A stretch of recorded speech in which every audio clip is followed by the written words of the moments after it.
لیکن جب ہم گناہ کرتے ہیں ہم اس میں سوراخ کر رہے ہوتے ہیں اور ان سوراخوں سے آثاب مصائب اور آلام ہمارے اوپر آ رہے ہوتے ہیں. یوں سمجھیے کہ گناہ کرنے سے ہم اپنے اوپر مصیبتوں کو دعوت دے رہے ہوتے ہیں، مصیبتوں کو اپنے اوپر بلا رہے ہوتے ہیں، پریشانیوں کو بلا رہے ہوتے ہیں. اس لیے اگر ہم گناہ کرنا نہیں چھوڑتے تو بسا اوقات اس طرح پریشانی آتی ہیں جیسے تسبیح کا دھاگا ٹوٹے تو تواتر کے ساتھ اس کے جو ہے دانے ایک دوسرے کے اوپر گرا کرتے ہیں. اس لیے پریشان پھرتے ہیں. حضرت کیا کریں، بڑے پریشان ہیں، بتا ہی نہیں سکتے. حضرت بیوی نہیں مانتی، حضرت اولاد تو اللہ نے دی، ہر ایک افلاطون بنا ہوا ہے. کیوں؟ اللہ رب العزت کسی نہ کسی کے ذریعے اس کو پریشان کرتے ہیں.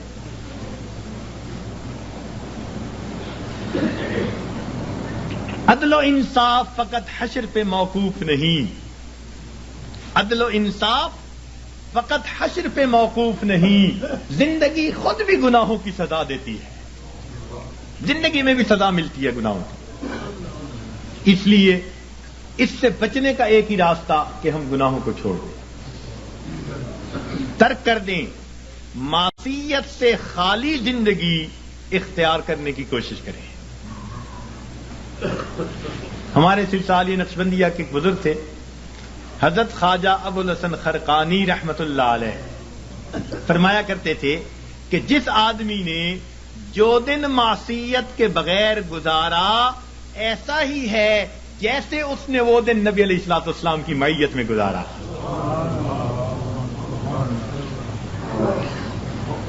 تو ہر دن میں ہمارے اندر ایک جذبہ ہو، میرے پروردگار آج کا دن میں تیری نافرمانی سے بچوں گا، میں نافرمانی کے بغیر گزاروں گا، تیرے فرما برداروں کی طرح زندگی گزاروں گا. اس جذبے کے ساتھ ہم ہر دن کی ابتدا کریں اور گناہوں سے بچنے کی کوشش کریں، اپنے آپ کو بچائیں تاکہ دنیا میں بھی عزتیں ہوں، آخرت میں بھی عزتیں ہوں. تو فرمایا اللہ رب العزت نے وَذَرُوا ظَاهِرَ الْإِثْمِ وَبَاطِنَهُ، چھوڑ دو وہ گناہ جو تم ظاہر میں کرتے ہو یا تم چھپے ہوئے کرتے ہو. گناہ کرنے کی 4 وجوہات ہوتی ہیں. اللہ رب العزت نے ان 4 وجوہات کا تذکرہ قرآن پاک میں کر کے اس کا جواب بھی دے دیا. سب سے پہلی وجہ گناہ کرنے کی یہ ہوتی ہے کہ بندہ سمجھتا ہے کہ مجھے دیکھنے والا کوئی نہیں. سب سے پہلی وجہ مجھے دیکھنے والا کوئی نہیں. اور اگر اس یہ پتہ ہو نا کہ چھوٹا بچہ بھی دیکھ رہا ہے تو گناہوں سے بچے گا. تو جب یہ احساس دل میں ہو کہ مجھے دیکھنے والا کوئی نہیں تو یہ گناہ کرنے کی پہلی وجہ. اللہ تعالیٰ نے قرآن پاک میں اس کا بھی جواب دے دیا. فرمایا ان ربک لبالمرصاد، تیرا رب تیری گھات میں لگا ہوا ہے. اب یہ مرصاد کسے کہتے ہیں؟ مفسرین نے لکھا کہ جب کوئی شکاری اپنے شکار پر نشانہ باندھنا چاہے تو بڑی توجہ کے ساتھ اس کو دیکھتا ہے، حتیٰ کہ اپنے سانس کو بھی تھوڑی دیر کے لیے بند کر لیتا ہے، پلک بھی نہیں چھپکتا. اس کیفیت کو مرصاد کہتے ہیں. گویا اللہ رب العزت ہمیں اتنے غور سے دیکھ رہے ہیں جیسے دنیا میں کوئی شکاری اپنے شکار کو غور اور توجہ کے ساتھ دیکھ رہا ہوتا ہے.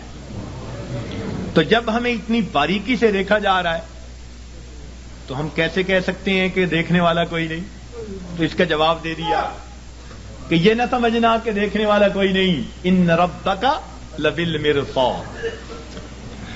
گناہ کرنے کی عموماً دوسری وجہ یہ ہوتی ہے کہ آدمی سمجھتا ہے کہ کسی کو پتہ ہی نہیں چلنے دیا.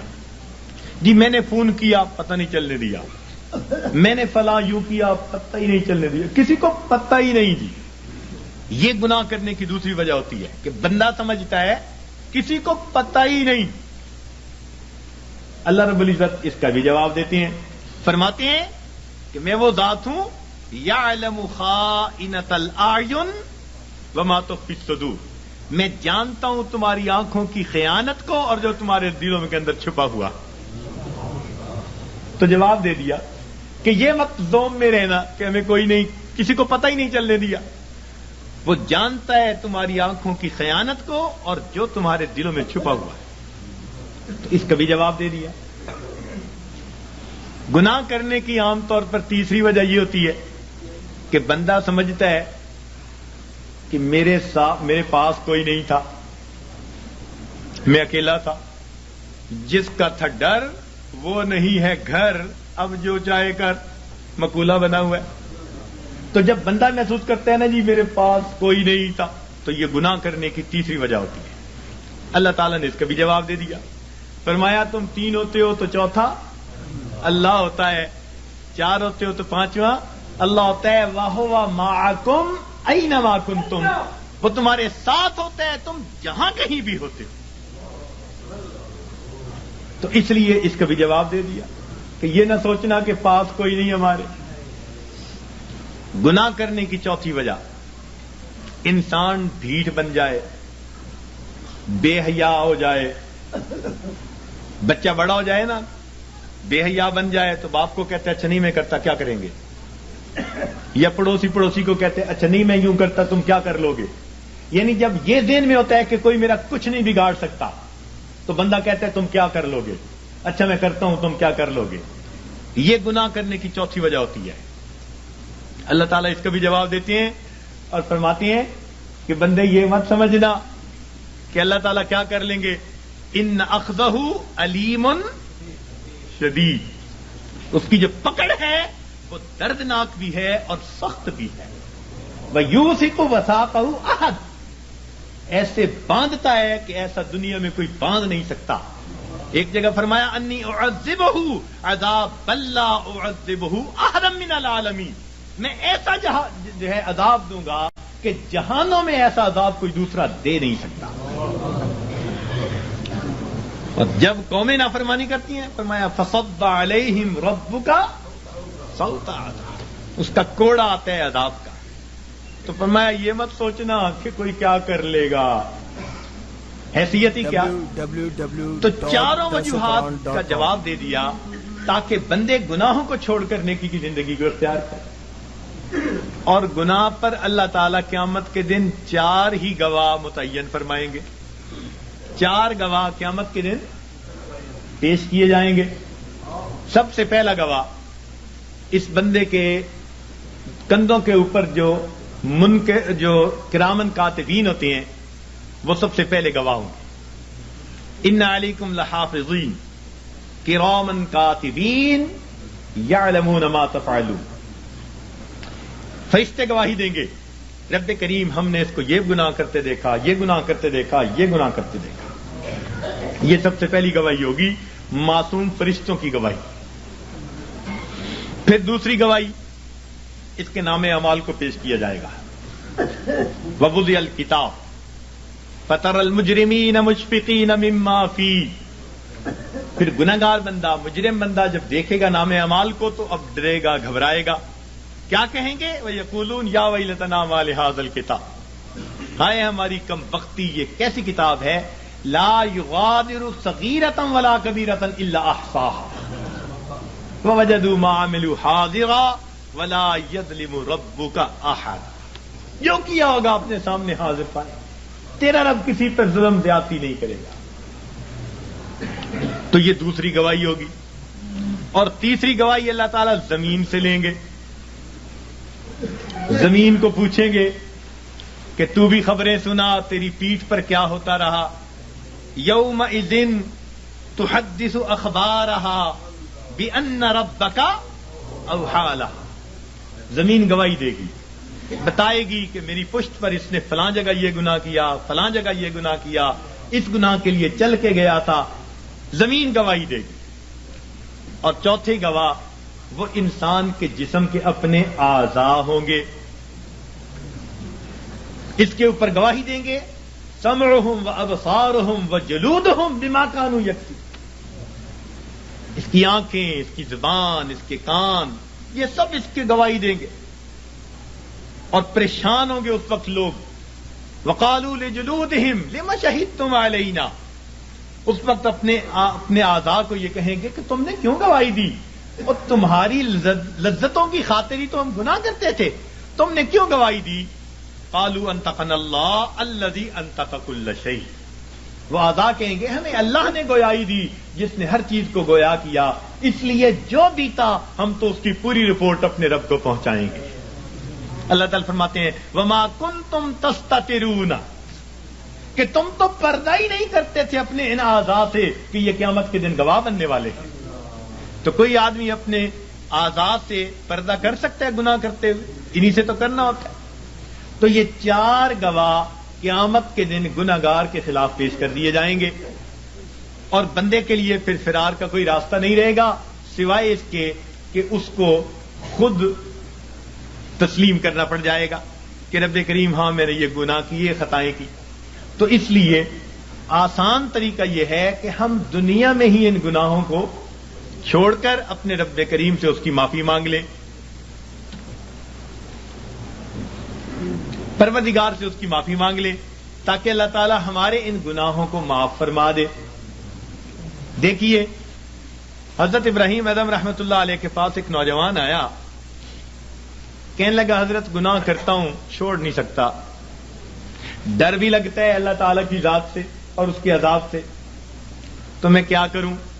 تو اللہ والوں کا دستور ہوتا ہے کہ یہ دھکے نہیں دیتے، یہ نفرت نہیں کرتے، یہ سینے سے لگاتے ہیں، یہ سمجھاتے ہیں، پیار کے انداز میں، محبت کے انداز میں بات سمجھاتے ہیں۔ تو حضرت نے اسے کہا ہاں ہاں میں تجھے ایک ترکیب بتاتا ہوں۔ وہ بڑا خوش ہو گیا کہ حضرت مجھے ترکیب بتائیں کہ میں گناہ بھی کرتا رہوں اور عذاب سے بھی بچ جاؤں۔ آپ نے فرمایا بھئی پہلی ترکیب تو یہ ہے کہ تو اگر گناہ کرتا ہے تو اللہ رب العزت کی نگاہوں کے سامنے گناہ کرنا چھوڑ دے، چھپ کے گناہ کیا کر۔ کہنے لگا جی میں اس کی نظروں سے چھپ کے گناہ تو نہیں کر سکتا۔ فرمان لگے اچھا ایک دوسرا طریقہ بتاتا ہوں، اور وہ طریقہ یہ کہ تو اللہ رب العزت کا رزق جو دیا ہوا ہے وہ کھانا چھوڑ دے، کہ نہ تمہارا دیا کھاتا ہوں نہ تمہاری بات مانتا ہوں۔ کہنے لگے جی اللہ کا دیا ہوا رزق کیسے کھانا چھوڑ دوں، یہ تو نہیں کر سکتا۔ فرمایا اچھا تیسرا طریقہ بتاتا ہوں کہ تم اللہ تعالی کے ملک میں رہتے ہوئے اس کی نافرمانی کرتے ہو، تو یہ زمین و آسمان اللہ کا ملک ہے، اس کی ملک ہے، اس سے نکل کر گناہ کر لو۔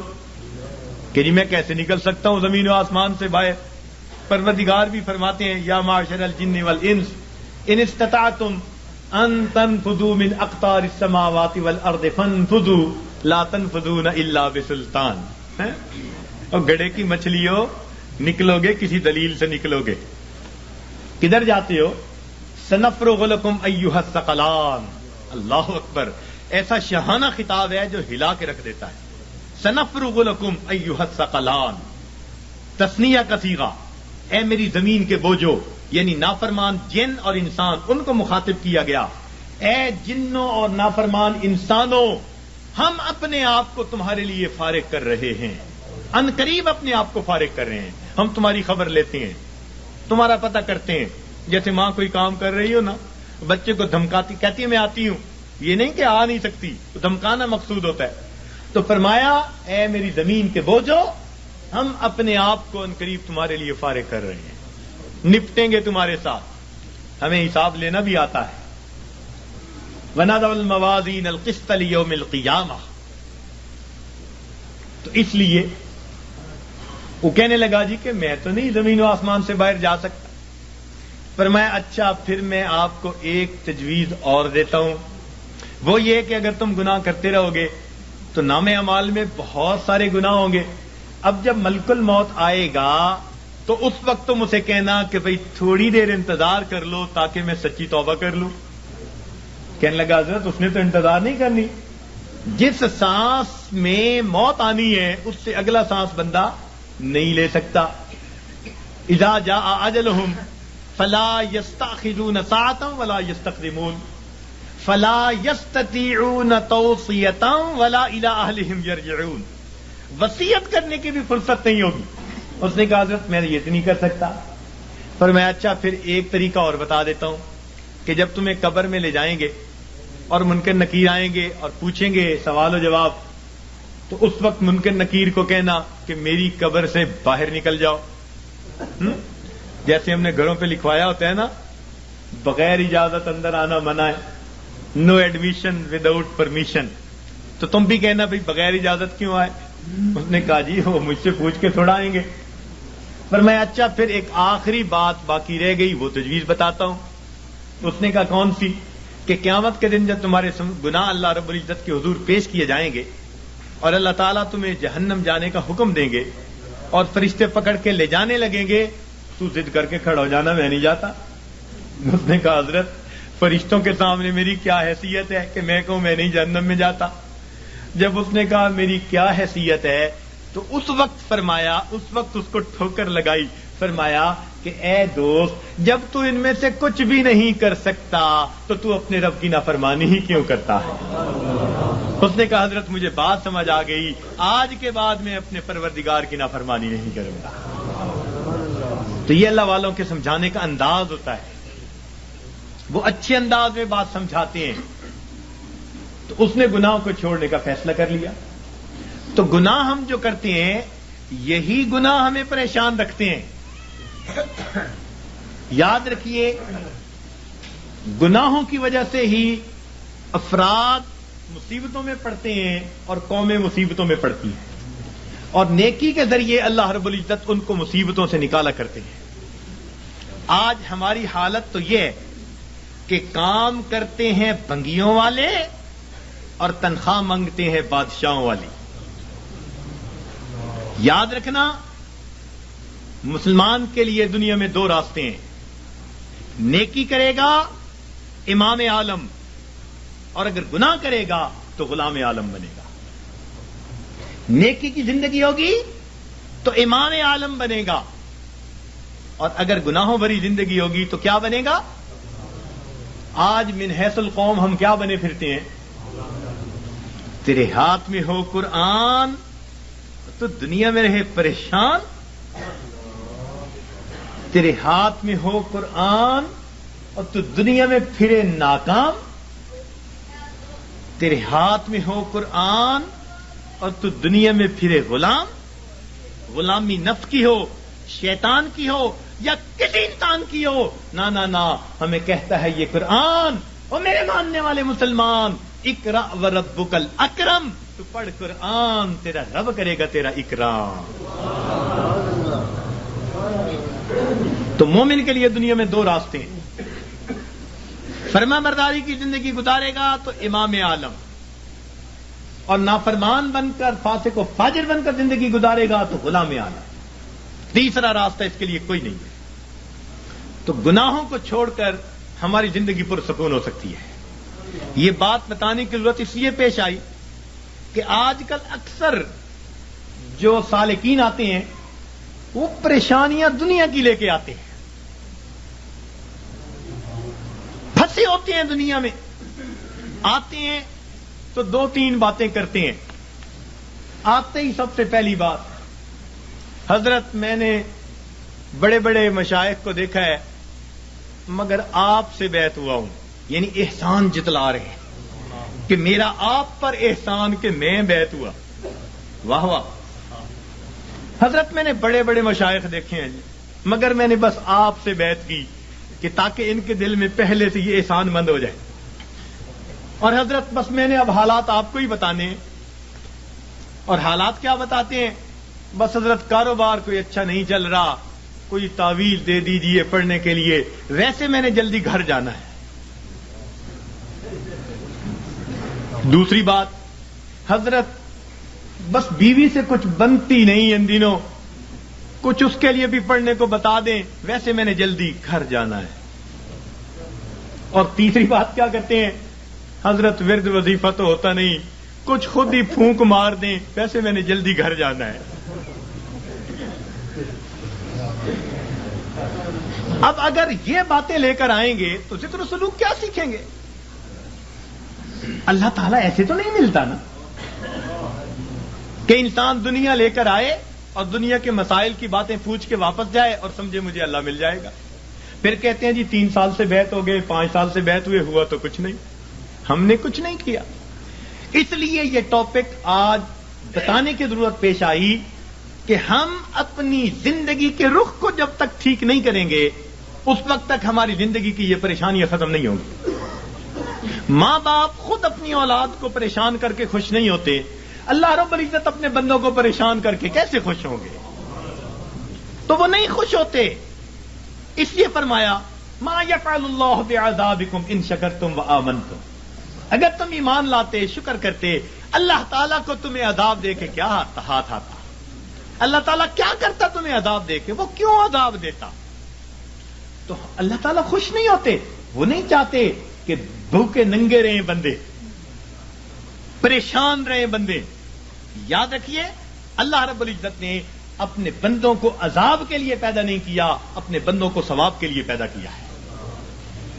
کیوں؟ فرمایا ان اللہ بالناس لرؤوف الرحیم، جب رؤوف الرحیم ذات ہے تو وہ کبھی پریشانی میں اپنے بندوں کو نہیں ڈالنا پسند کرتے۔ ہم خود پریشانیوں میں پڑتے ہیں، ہم پریشانیوں کو دعوتیں دیتے ہیں، بھاگتے ہیں پریشانیوں کی طرف۔ کس طرح سے؟ اپنے رب کے حکموں کو توڑ کے، اپنے محبوب کی سنتوں کو چھوڑ کے۔ کون سا گھر ہے آج بتائیے تو صحیح کہ جہاں نبی علیہ الصلوۃ والسلام کی سنتوں کو ذبح نہیں کیا جاتا؟ الا ماشاء اللہ، نیکوں کے گھرانوں میں بھی کوئی نہ کوئی فرد ایسا ہوتا ہے جو من مرضی کا مالک، نہیں حکم چلتا دوسرے کا، نہیں اختیار کسی کا۔ آج ہمارے گھر، گلی کوچے، بازار نبی علیہ الصلوۃ والسلام کی سنتوں کی مذبح گاہیں بن چکی ہیں، اور پھر ہم کہتے ہیں کہ ہمیں پرسکون زندگی نصیب ہو جائے۔ رہنا دریا میں مگر مجھ سے بیر، رہنا دنیا میں اور دنیا کے پیدا کرنے والے کو ناراض کر کے، تو کیسے پرسکون زندگی گزاریں گے؟ ایک صاحب آئے، بڑی فیکٹریوں کے مینیجر تھے، آنسوؤں سے رونے لگے، حضرت میں اتنا پریشان ہوں، میں آپ کو بتا نہیں سکتا، میرا خرچہ پورا نہیں ہوتا۔ بھئی ہے کتنا؟ بس حضرت 2 کاریں دی ہوئی ہیں، میرے لیے علیحدہ، بچوں کے لیے علیحدہ، کوٹھی لے کے دی ہوئی ہے، کوٹھی پر چوکیدار، باورچی اور گن مین سب مالکوں کا، پٹرول مالکوں کا، بیمار ہو جائیں تو ڈاکٹر کا خرچہ مالکوں کا، اور ٹیکس ویکس ہو تو مالکوں کا، اور حضرت مجھے صرف 75,000 مہینے کے ملتے ہیں۔ 75,000 مہینے کے ملتے ہیں، سارے باقی خرچے مالکوں کے، اور آنسوؤں سے رو رہا ہے کہ حضرت میرے خرچے پورے نہیں ہو۔ فیصل آباد سے ایک خاتون آئی، پردے میں بیٹھ کے بات کرنے لگی، رو رہی ہے دارو قطار، 5 منٹ روتی رہی، اور اس کے بعد کہنے لگی بس میرے لیے دعا کریں، میرے خرچے پورے نہیں ہوتے۔ میں نے کہا کتنے فرد ہیں؟ کہ بس میاں بیوی ہیں، اولاد نہیں ہے۔ تو کتنا خرچہ دیتا ہے خاوند؟ کہ جی ہر مہینے کا 50,000 دیتا ہے۔ میں نے پوچھا بنتا کیا ہے؟ کہنے لگی بس دوائیوں پہ خرچ ہو جاتے ہیں۔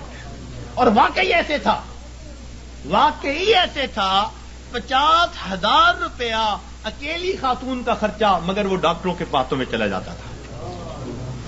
میں نے اس مینیجر اور اس خاتون کو پھر سمجھایا، میں نے کہا کہ اپنی زندگی سے جب تک نافرمانی کو نہیں نکالو گے تمہیں زندگی میں کبھی سکون نہیں مل سکتا۔ تمہارے مال سے اللہ نے برکت نکال لی ہے، تمہارے 75,000 کیا 75 لاکھ بھی ہوں گے تو تمہاری ضرورتوں کو پورا نہیں کریں گے۔ برکت اللہ تعالیٰ نکال لیتے ہیں، اتنا کماتے ہیں ضرورتیں اتنی، پریشان، اتنا کماتے ہیں ضرورتیں اتنی، پھر پریشان، لنگوٹ باندھ باندھ کے میدان میں اترتے ہیں۔ اب اس پریشانی کو تو ختم کر دینا ہے، اگلی پریشانی اوپر سے آ جاتی ہے، پہلی ختم نہیں ہوتی دوسری اوپر سے، پھر پریشان پھرتے ہیں، کہتے ہیں جی بس رول رول کے زندگی گزار رہے ہیں۔ ایک صاحب کہنے لگے کہ جی کسی نے شعر لکھا ہے، ایس دکھی حیاتی دے پینڈیاں وچ، ایس دکھی حیاتی دے پینڈیاں وچ، کدی راہ پہ گئے کدی بھلدے رہ، ایک دیوا امید دا بلدا رہا، لکھ چکھڑ انیریاں دے چلدے رہ، پت جھڑ دے جھڑے ہوئے پتیاں وانگ، اسی تیرے جہان وچ رلدے رہ، پر دامن امید دا چھڈیا نہ اسی نار تقدیر دے گھلدے رہے. تو میں نے کہا کہ بھئی تمہیں پت جڑ کے جڑے پتے کی طرح رولنے کی ضرورت ہی کیا ہے؟ کیوں ضرورت ہے؟ تم اپنے آپ کو پروردگار کے حوالے کرو، وہ تمہیں بے آسرا نہیں فرمائے گا، وہ تمہیں کٹی پتنگ کی طرح نہیں رکھے گا، جھڑے ہوئے پتے کی طرح رولنا نہیں پڑے گا، گھلنا نہیں پڑے گا تقدیر سے.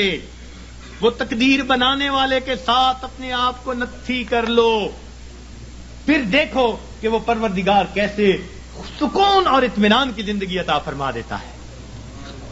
تو ہمیں آج جس سے بھی پوچھیں، کوئی کہے گا بھائی نے پریشان کیا، کوئی کہے گا پڑوسی نے پریشان کیا، بیوی نے پریشان کیا، اولاد نے پریشان کیا.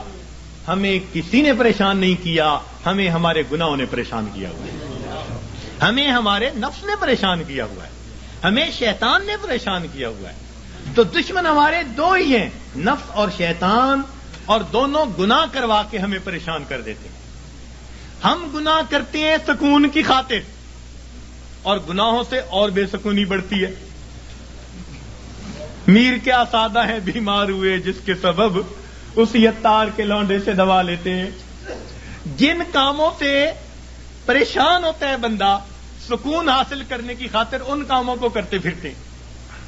تو یاد رکھیے کہ گناہ ظاہر میں خوبصورت نظر آئے، اس میں لذت محسوس ہو، اس میں وقتی طور پر اطمینان محسوس ہو، مگر حقیقی طور پر اس میں دل کی پریشانی ہوا کرتی ہے.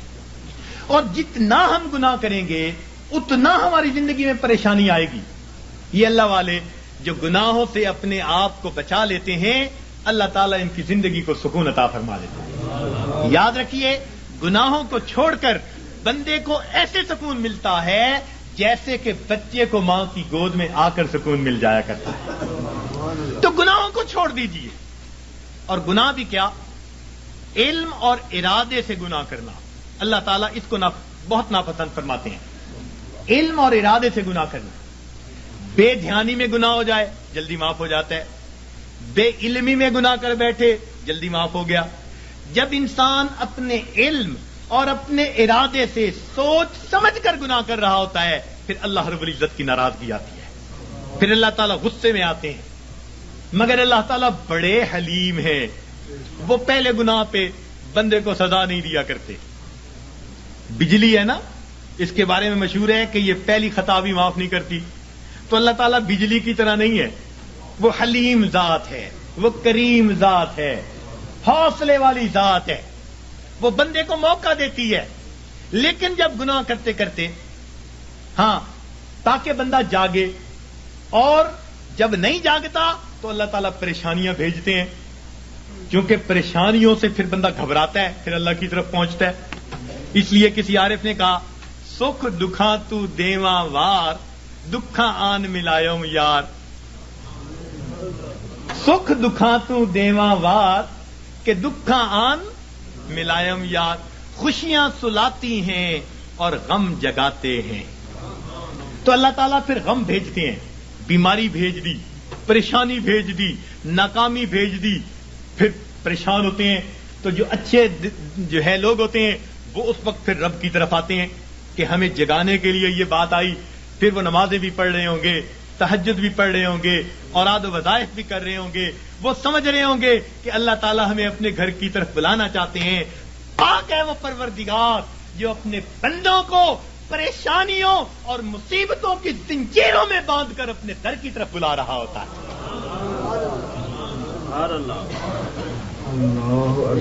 تو یہ کس لیے آتے ہیں؟ بندے کو جگانے کے لیے. مگر ہم جاگنے کی بجائے اور گناہ کر رہے ہوتے ہیں. کاروبار خراب ہوا بددیانتی کی وجہ سے، اب اس کا حل نکالا، بینک سے سود کے پیسے لے لو. یعنی علاج وہ تجویز کیا جو پہلے سے بھی زیادہ بندے کو پریشان کرنے والا ہو. تو موٹا اصول یہ ہے کہ اللہ رب العزت کی نافرمانی سے انسان کی زندگی میں پریشانیاں آتی ہیں، مصیبتیں آتی ہیں، ذلتیں آتی ہیں، رسوائیاں آتی ہیں، ناکامیاں آتی ہیں، اور ان کو چھوڑ کر انسان کو دنیا اور آخرت کی سرخروئی نصیب ہو جاتی ہے. تو ہم گناہوں کو چھوڑیں. پروردگار عالم نے ارشاد فرمایا، وَذَرُوا ظَاهِرَ الْإِثْمِ وَبَاطِنَا، تم چھوڑ دو وہ گناہ جو ظاہر میں کرتے ہو یا تم چھپ کر کرتے ہو. یہ گناہ چھوڑنے پڑیں گے. اور انسان گناہوں کی جان نہیں چھوڑتا، مصیبتیں اس کی جان نہیں چھوڑتی. اختیار ہمارا ہے. اور یاد رکھیے کہ جو بندہ اپنے علم اور ارادے سے گناہ کو کرنا چھوڑ دیتا ہے، جو بندہ اپنے علم اور ارادے سے گناہ کو کرنا چھوڑ دیتا ہے، پروردگار عالم اس بندے کی دعاؤں کو رد کرنا چھوڑ دیتا ہے. پکی بات ہے، وہ بندہ مستجاب الدعوات بن جاتا ہے.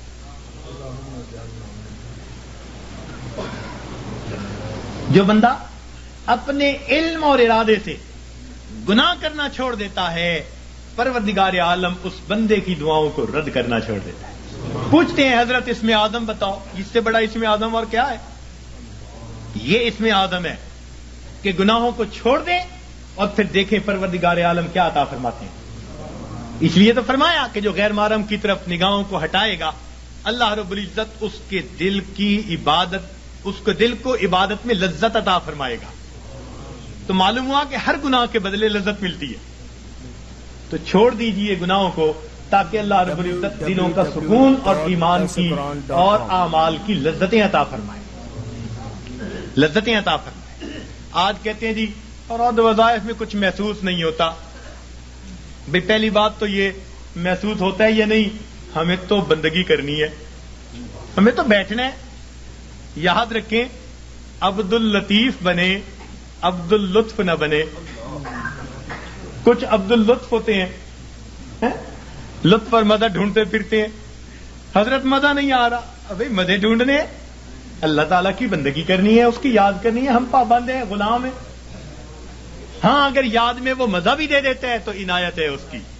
یہ رحم ہے پروردگار کا، یہ طرف ہے اس کریم ذات کا کہ اپنے بندوں کے دلوں کو اور لذتیں عطا فرما دیتا ہے. ورنہ ہم تو پابند ہیں، بندے جو ہوئے. تو ہم گناہوں کو کرنا چھوڑ دیں گے، اللہ رب العزت زندگی سے پریشانیوں کو دور کر دیں گے. اب یہاں ایک سوال پیدا ہوتا ہے کہ پریشانی تو نیکوں پر بھی آتی ہے، ان کے تو گناہ نہیں ہوتے. جی ہاں، پریشانی گناہگاروں پر بھی آتی ہے، پریشانی نیکوں پر بھی آتی ہے، مگر دونوں کے اندر فرق ہوتا ہے. اس فرق کو سمجھنے کی ضرورت ہے. اس فرق کو سمجھنے کی ضرورت ہے. نیکوں پر اللہ تعالیٰ اس لیے پریشانیوں کو بھیجتے ہیں کہ ان کو بعض وہ درجات دینا چاہتے ہیں جو اپنی محنت سے وہ حاصل نہ کر سکے. اب پریشانیوں کو بھیج دیا تاکہ اس پریشانی کو وجہ بنا کر اللہ تعالیٰ ان کو قرب کے درجات عطا فرما دے. تو اللہ والوں پر اس لیے پریشانی آتی ہیں ان کو اپنے رب کے قریب کرنے کے. اس لیے حضرت مجدد ثانی رحمۃ اللہ نے فرمایا کہ سالک کی قبض کی کیفیت میں جتنی ترقی ہوتی ہے، صاحب کی حالت میں اتنی ترقی نہیں ہوا کرتی. قبض کی حالت کہتے ہیں جب کیفیات سلب ہو، دل نہ لگ رہا ہو، اور اس وقت بھی انسان اللہ کے در پر لگا ہوا ہو عبادات میں، تو اس وقت بڑی ترقی ہوتی ہے اس کی. تو یہ اس لیے کہا کہ تم دیے باد مخالف سے نہ گھبرا اے عقاب، یہ تو چلتی ہے تجھے اونچا اڑانے کے لیے. تو اللہ والوں کے لیے آتی ہیں اونچا، ان کو اونچا اڑانے کے لیے. اور یاد رکھنا کہ اللہ والوں پہ پریشانیاں آتی تو ہیں، مگر ان پریشانیوں سے ان میں بے چینی نہیں آیا کرتی. جس کا رب سے تعلق ہے اس کا بے چینی سے تعلق نہیں ہے. یہ یاد رکھنا کہ اللہ والوں پہ یہ پریشانی آتی ہیں مگر ان پر بے چینی نہیں آتی. کبھی کسی اللہ والے کو بے چین نہیں دیکھیں گے، وہ پرسکون ہوں گے. پریشانیاں ہیں، خوف ہے، مصیبتیں ہیں، بیماریاں ہیں، مگر طبیعت پرسکون ہوگی. جیسے شیشے کے کمرے میں کوئی بیٹھا ہوا ہو اور باہر آندھی چل رہی ہو تو وہ جھکڑ دیکھ رہا ہے، آندھی دیکھ رہا ہے، ہوائیں دیکھ رہا ہے، درخت گرتے دیکھ رہا ہے، مگر اس کو محسوس بھی نہیں ہو رہا. اللہ والوں کا بالکل یہ حال ہوتا ہے کہ ان کو یہ پریشانیاں مصیبتیں نظر تو آ رہی ہوتی ہیں مگر یہ ان کے دل پر اثر انداز نہیں ہو رہی ہوتی. ان کا دل پرسکون ہوتا ہے.